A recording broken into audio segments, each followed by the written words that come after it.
Voilà Angèle qui est assise sur le canapé, le regard déterminé mais inquiet. Brusquement, son mari dit « Je viens de jeter cet idiot au dehors, ton soi-disant manager. Je ne veux plus jamais le revoir dans ma maison, sinon je vais le tuer, Kevin. » Quel est ton problème? Dis-moi quel est ton problème. J'ai une vie, je ne suis pas une meurtrière pour crier à haute voix, bon sang. Que veux-tu que je fasse d'autre? Angèle, je ne veux plus que tu sois mannequin. Ce n'est pas possible, Kevin. Bien sûr, car je veux pas te voir habillé nu devant les caméras en train de filmer. Je me mets jamais nu. C'est mon travail car c'est pas du crime ni rien. C'était mon rêve depuis ma jeunesse et je ne vais pas tout gâcher à cause de toi. Ce n'est pas possible, Kevin. Es-tu en train de dire que tu m'écouteras pas en tant que ton mari? Ce que tu veux dire, c'est ce que je veux dire, Kevin. Je suis mannequin et je vais continuer toujours à être mannequin. Vraiment, tu me déçois, pourtant tu m'as toujours soutenu avant qu'on ne se marie. Mais tu es vraiment un mauvais mari. Puis Kevin lui gifla en disant « Es-tu malade? Tu viens de m'appeler mauvais mari? » Kevin, encore une autre gifle que tu viens de me donner. Quel est réellement le problème? Elle m'a vraiment regardé droit dans les yeux juste là, et elle m'a dit que je veux pas qu'elle restera toujours mannequin durant toute sa vie. Moi, Kevin, ma femme mannequin, là je rêve, car ça ne sera jamais le cas. Voir ma femme habillée en sexy, avec des habillements étriqués qu'elle porte, c'est un modèle ça mon ami. Son ami Martin dit « Mon ami, je vais te poser une question, mais bro, tu as rencontré cette fille pour la première fois dans un centre de mannequins et tu l'as aimée, tu l'as même soutenue plusieurs fois. Donc, je ne comprends pas, mais cette femme est un mannequin et tu es même allé à plusieurs événements avec elle. Alors pourquoi as-tu des problèmes avec son mannequin maintenant? Pourquoi? Attends, Martin, es-tu de mon côté? Comprends-tu tout ce que je dis, ma propre femme? As-tu étudié les mannequins dans notre pays? Seulement que des prostituées. Toutes ces mannequins sont des prostituées qui partent dans les hôtels, je te comprends, Kevin. Mais tu l'as rencontrée en tant que mannequin, et tu savais bien que c'est le travail des putes. Pourtant, tu l'as épousée. Qu'est-ce qui ne va pas chez toi? Laisse cette femme dans son métier de mannequin. Elle essaye tout ça pour prendre soin de sa famille, car c'est dans ça elle gagne de l'argent à travers des contrats. Attends, Martin. Tiens-tu bon, dis? Moi, es-tu sérieux là? Tu me dis de la soutenir toujours? Soutenir et être responsable sont deux choses différentes, mon ami. Elle est responsable de prendre soin de sa famille, elle veut prendre soin de sa mère, son père, ses frères et sœurs. Et pourquoi tu veux l'empêcher? Elle était mannequin avant que tu la rencontres. Je ne comprends pas, mon ami, c'était avant notre mariage, et toutes ces choses sont décédées après notre mariage. Maintenant, elle est mariée avec moi, et elle doit me respecter. Elle a aussi besoin de respecter notre culture. Attends, Kevin, qu'est-ce qui ne va pas chez toi? Est-ce que cette idée de la frapper et rejeter son manager pour te venger de ne plus être mannequin? C'est à cause de ça, j'espère? Mais Martin, je ne me vengeais pas, comprends-tu ce qui s'est passé? Crois-moi, j'ai mis son manager au dehors pour l'empêcher qu'elle soit mannequin car ça me plaît pas du tout. Donc, tu as osé frapper ta propre femme? Je ne comprends pas? Préfères-tu je frappe la femme de mon voisin? Mon ami, je vais prendre ça comme une comédie aujourd'hui. Martin, cela veut dire quoi? Aujourd'hui, si c'était toi, tu n'allais pas aimer, alors va t'excuser auprès de ta femme parce que tu n'as pas raison de la frapper. Tu n'as ce droit en tant qu'homme responsable. Puis Martin sorta de son bureau sans lui dire au revoir car il était très énervé.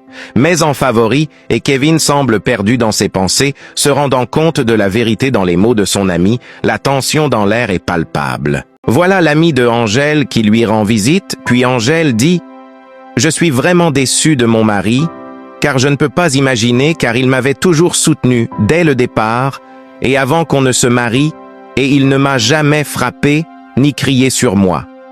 Je trouve ça étrange. » Sa camarade dit « Pourquoi tu t'es pressé même te marier, tu sais bien, tu es mannequin et célèbre. Et avec un mari qui te soutient pas à tes projets, il veut que tu changes ton style de vie du jour au lendemain. Dis-moi qu'est-ce qui a changé depuis votre mariage? Je connais bien la réponse. Il ne fait que te frapper. Regarde-toi et ton corps comment il te maltraite. Oh mon Dieu. » Angèle dit « Ma vie a changé. Je suis fatiguée de ce mariage. Après mon mariage, j'ai toujours rêvé de dormir et de le réveiller à côté de mon mari, mon aimant chéri. Mais la première fois je le suis réveillé, à côté de ce homme en tant qu'épouse, c'était le pire. Pour de vrai, c'est injuste ma camarade. Je pense que je sais ce qu'il veut faire, Il veut te mettre dans une boîte, il veut détruire ta carrière et que tu perdas tous tes contrats, tes événements. Je veux dire, s'il te défigure, comment tu vas trouver du travail et comment tu vas vivre ta vie? Chérie, promets-moi que tu ne te laisseras plus jamais qu'il mette sa main sur toi. Les voilà en train de parler toujours. L'ami de Angèle essaye toujours de conseiller sa camarade. Voilà Kevin et son ami Martin qui arrivent. Puis Angèle descendait de l'escalier et Martin fut joyeux en disant « Voilà notre première dame, notre femme chérie », en lui faisant un câlin. Brusquement, Kevin leur sépara et il dit « Es-tu malade? Pourquoi embrasses-tu ma femme comme ça? Ce que ça va bien chez toi ?» Angèle dit « Mais c'est meilleur ami. » Oui, c'est mon ami, et non ton mari. Mais mon ami, on a toujours l'habitude de se faire des câlins. Oui, d'habitude. Mais en ce temps, elle était célibataire. Je dis bien célibataire, et elle est maintenant mariée à moi. Mais quel est ton problème? Pourquoi tu te comportes comme ça? Pourquoi agis-tu comme ça? Kevin dit, parce que tu es ma femme, donc j'ai le droit de te contrôler car je suis ton mari. Martin dit, attends. Je pense qu'il y a quelque qui ne va pas dans ta tête. Non, c'est plutôt toi, quelque chose ne va pas dans ta tête. Comment peux-tu rentrer dans ma propre maison et serrer ma propre femme dans tes mains? Dis-moi, c'est comme ça on se comporte. Mais on s'est juste donné des câlins. Non, Martin, c'est comme ça va commencer et tu finiras de coucher avec elle sur le lit un jour. Angèle dit, es-tu malade? Je pense vraiment. Tu es devenu fou parce que seul un fou va penser ce qui sort de ta bouche. Puis Kevin dit, qu'est-ce que tu viens de dire? J'ai dit tu es malade et fou. Pourquoi es-tu paranoïaque? Oh, je suis paranoïaque. Puis il gifla encore sa femme, puis Martin lui poussa en disant, es-tu fou? Qu'est-ce qui ne va pas chez toi? Pourquoi tu la gifles devant moi? Es-tu fou? C'est ma femme, et non ta femme, car cela ne te regarde pas, Martin. Non, Kevin, cela me regarde, parce que tu ne la frapperas pas devant moi. Je ne comprends qu'est-ce que tu vas faire. Martin dit, essaye comme vous le voyez sur l'écran. Kevin essaye de frapper sa femme Angèle, mais son ami Martin l'empêcha et lui jeta à terre. Puis, Kevin, toujours à terre, dit « Martin, ce n'est pas ton problème, sors de chez moi. » Puis Martin dit « La seule chance tu as, c'est que je suis chez toi. Si on était à l'extérieur de cette maison, j'allais te donner une bonne leçon. » Martin, je dis bien, tu n'as aucun droit d'être dans cette conversation. Sors de chez moi. Je dis bien, sors de chez moi. Et toi, Angèle? Je dis, Angèle, il est mieux de partir avec lui. Puis Martin dit, vraiment, toi, tu es malade et tu as besoin d'aide. Voulant sortir, il s'adressa à Angèle en disant, je suis vraiment désolé d'avoir dû partir. Je peux pas rester dans cette maison. Puis il revenait vers Kevin en disant, et si tu oses la toucher, je le répète encore, si tu oses la toucher prochainement, tu auras affaire. Puis il s'en alla. Voilà Angèle au salon de faisant des soucis, car son mariage avec Kevin a été le pire erreur de sa vie. Quelques minutes plus tard, voilà quelqu'un qui tape à la porte. Angèle se leva et elle se dirigea vers la porte pour l'ouvrir. C'était son petit frère. Et son petit frère dit « Waouh, ma grande sœur, ça me fait très plaisir car tu m'avais beaucoup manqué après plusieurs années d'absence. » Puis il remarqua le visage de sa grande sœur qui était gommé par des taches de blessures.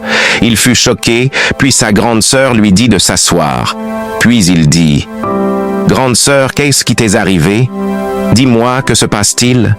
Vous venez à peine de vous marier, malheureusement mon absence vu mes études. Mais pourquoi ton visage est si comme ça, grande sœur, parle-moi. Oh ça? J'ai glissé et je suis tombé à terre l'autre jour. Je ne comprends pas, grande sœur, êtes-vous sûre que vous êtes tombé à terre, mais pourtant ton corps te fait mal. Petit frère, t'es revenu encore, tu poses trop de questions. C'est comme ça tu dis bonjour à ta sœur que tu n'as pas vue depuis plusieurs années? Allez, viens ici, viens me faire un câlin. Heureux ménage, grande sœur. Mais revenons à la question, que vous est-il arrivé? Rien ne s'est passé. Non, grande sœur, ne me dis pas ça, qu'est-il arrivé à ton visage? Ce n'est rien, petit frère. Je suis au sérieux, grande sœur. Est-ce que c'est votre mari qui vous a fait ça? Grande sœur, regarde-toi, parle-moi, en tant que ton petit frère. Grande sœur, tu me fais vraiment pitié. Je sais que vous n'êtes pas heureuse. Détendez-vous, tenant t'inquiète, grande sœur. Je suis là. Voilà son mari qui apparaît si furieux, pensant que sa femme lui trompait, poussa son beau-frère en disant « Recule ». Pourquoi tiens-tu ma femme comme ça? Calme-toi, chérie, c'est mon frère. Attends. Tu penses que je suis aveugle? Je m'en fous si c'est ton frère. Je m'en fous si c'est ta mère. Personne n'a le droit de te toucher. Kevin, je ne suis pas ton objet. Je suis ta femme. Pourquoi cries-tu à haute voix? Tu me déçois vraiment. Angèle, tu es ma femme, et cela signifie, je décide tout ce que je désire. Personne n'a le droit de te toucher, ni t'adresser la parole, tu comprends? Puis son petit frère donna une bonne leçon à Kevin, son beau-frère, et il dit, « Comment osez-vous traiter ma grande sœur comme ça? Et je veux que tu réponds, qui t'a dit que tu avais le droit de la frapper? C'est la question que je vous pose. Qui vous a permis ça? » Kevin dit, « Tu veux me battre? Tu veux vraiment me battre? » Ils se discutaient, puis les voici en train de se battre, et le petit frère de Angèle donna une bonne leçon à son beau-frère, puis sa grande sœur lui dit de partir au dehors pour éviter la guerre. Puis Kevin se leva tellement énervé, ne sait plus quoi faire en disant « Toi tu es un criminel, tu vas me payer très cher. » Avec les douleurs sur son visage, il se retourna s'asseoir, car il était très en colère. « Grande sœur, fallait me laisser lui donner une bonne leçon. Non, je ne permettais à mon frère de se baisser aussi bas, m'as-tu compris? Non, grande sœur, tu es ma sœur, tu es un pilier. Tu es tout ce que nous avons. Ok, si quelqu'un ne vous respecte pas, en vous manquant de respect, aura beaucoup à faire avec moi, nous ne permettons à personne de vous toucher jamais, je sais, mais tu comprends que je ne peux pas quitter mon mariage. Ce n'est pas un mariage, grande sœur, c'est une imposture, ce imbécile que tu appelles un mari. Ce n'est pas un mariage, et je veux plus te voir dans cette maison dès ce soir. Je vais nulle part, je t'en prie, rentre à la maison, je viendrai te rencontrer. Je vais nulle part sans toi, grande sœur. Jeff, tu dois y aller. Non, je n'irai nulle part si tu ne viens pas avec moi maintenant, car ton soi-disant est un monstre, et je vais pas lui laisser te traiter comme ça, Jeff. Écoute-moi, je ne permettrai pas une telle chose. Alors rentre à la maison. Vous êtes sérieux, grande sœur? Jeff, je viendrai à la maison pour en parler. Je t'en prie, rentre à la maison, vas-y. C'est vraiment pitoyable, Jeff. Ne veut pas voir sa sœur en train de souffrir, car elle compte beaucoup pour la famille. Après avoir lui fait les câlins, puis il s'en alla avec des larmes, et réciproque aussi pour sa sœur Angèle. Voici les deux amis de Kevin qui sont en train de parler sur le comportement de Kevin, puis Martin dit « J'attendais plus de ce gars, je sais, il a vécu toute sa vie à l'étranger, il est revenu comme ça. Vraiment, il m'a déçu. Kevin a le culot de gifler sa femme juste devant moi, et il pense que je vais me taire, est-il fou? Calmez-vous. Comment je vais me calmer? Il a frappé sa femme juste devant moi. Ce que vous avez fait est juste. Je suis sûr qu'il ne va plus le refaire. Il n'essaiera plus ces bêtises. Je sais, il a tort. Mais mon ami, pourquoi vous essayez de défendre sa femme? Le problème est que c'est sa femme. Faut comprendre ça. S'il veut tuer sa femme, ça n'engage que lui, laisse-le avant. Tout c'est son foyer. Si je comprends, tu veux prendre la part de Kevin? Ce que je ne comprends pas, si c'était ta sœur, dirais-tu la même chose? Mais Angèle n'est pas ma sœur, et il n'y a aucune raison que je permette à ma sœur d'être avec quelqu'un comme Kevin, là jamais. Alors pourquoi tu parles comme ça? Tu n'arrives toujours pas à comprendre, Kevin est un fou. Laisse-le faire ce qu'il veut, je veux juste que tu comprennes. Ta manière dont tu parles encourageront toujours aux hommes de faire le mal, c'est pas comme ça, on doit agir. Mon ami, Kevin pense avoir une femme qui n'a pas de famille, mais il se trompe, car sa femme vient d'une famille modeste, et sa femme est une personne très célèbre. Comprends une chose, Kevin n'est pas un homme pour Angèle, c'est un homme criminel. S'il le tuera, un jour, il va le regretter. Angèle a un grand cadet, et aussi une famille. Laisse sa famille se battre pour elle, car moi, je vais jamais me battre avec Kevin. Laisse Kevin et occupe-toi de tes affaires. Je ne sais même pas pourquoi je suis venu vers toi. Mets en favori, et écris suite en commentaire.